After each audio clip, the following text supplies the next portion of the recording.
dawn in Ocotal, Nicaragua, 4 hours north of the capital of Managua. This is the jumping-off place to the northeast interior, the place where the paved roads end. Nicaragua is an armed camp where even 15-year-old children carry automatic weapons.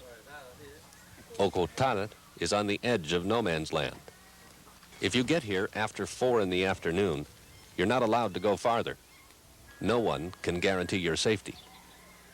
17 Americans from the San Francisco Bay Area live and work another hour and a half on the killing side of the line.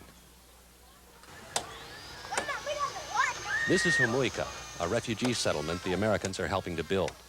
They raised over $9,000, collected tools and building materials, and paid their own way to come here and help. A little blood. Carl Eggers is 49, a cabinet maker by trade. Joyce Vanman is 39, a member of Local 22 of the Carpenters Union in San Francisco. Peter Simon is 35 years old, a self-employed carpenter.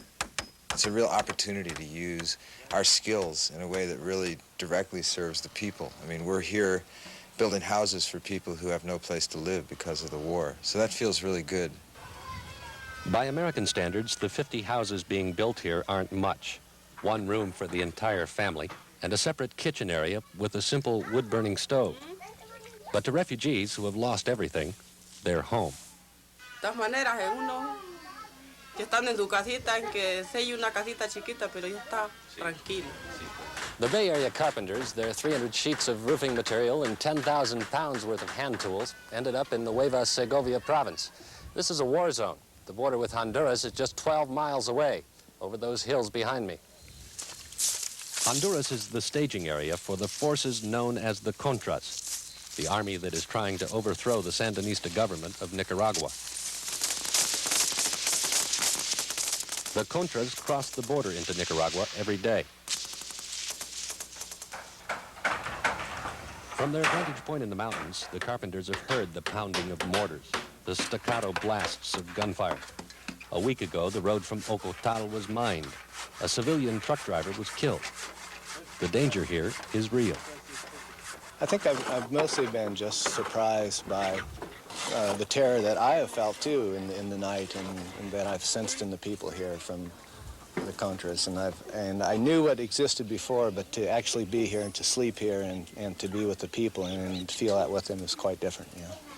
For the 65 families who live in Humuica, war is never far away. They belong to the militia and are partly responsible for their own safety. So babies rock in the shadow of automatic weapons, and while women make tortillas, one-man patrols slip quietly out into the hills. Most of these families already know firsthand what the Contras can do. Se llevaron 4 varones y 5 con mi papá. Ya no nos damos cuenta de ello. The Contra army that threatens these people is being paid for by the United States. President Reagan called the Contras the moral equal of our founding fathers. But to the carpenters in the hills of Nicaragua, nothing could be farther from the truth. Is this country any threat to the United States, as far as you can see? Oh, it's silly. It's ridiculous. It's a lie. The people of Humuica are farmers, members of a cooperative that grows coffee. But because of the war, the coffee drying pads are surrounded by foxholes. People who could be working the coffee stand guard instead, and production suffers. No nos deja trabajar, no nos deja vivir tranquilo. No nos deja desarrollar en el trabajo, en primer lugar. Es la base fundamental. The Reagan administration's policies against a country of 3 million people, a country the size of Wisconsin, are choking the economy. Everything is scarce. Many things are rationed. A child carries a slingshot to kill pigeons, so the chickens that lay eggs can stay alive.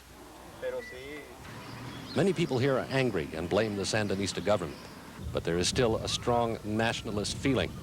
100,000 people carry automatic rifles as part of the militia, and thousands of them demonstrated on behalf of the government 2 weeks ago in Managua.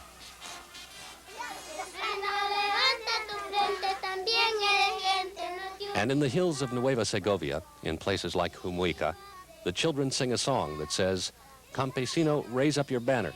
You too are people." Don't humble yourselves any longer.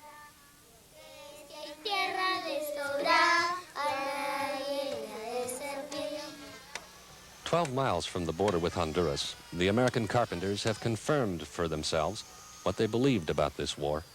A month from now, they'll come home with a simple message for anyone who wants to listen. To come. Really? Yeah. To come down and see it for themselves, for one thing. To really understand what's going on here and what our foreign policy, reprehensible foreign policy, is doing.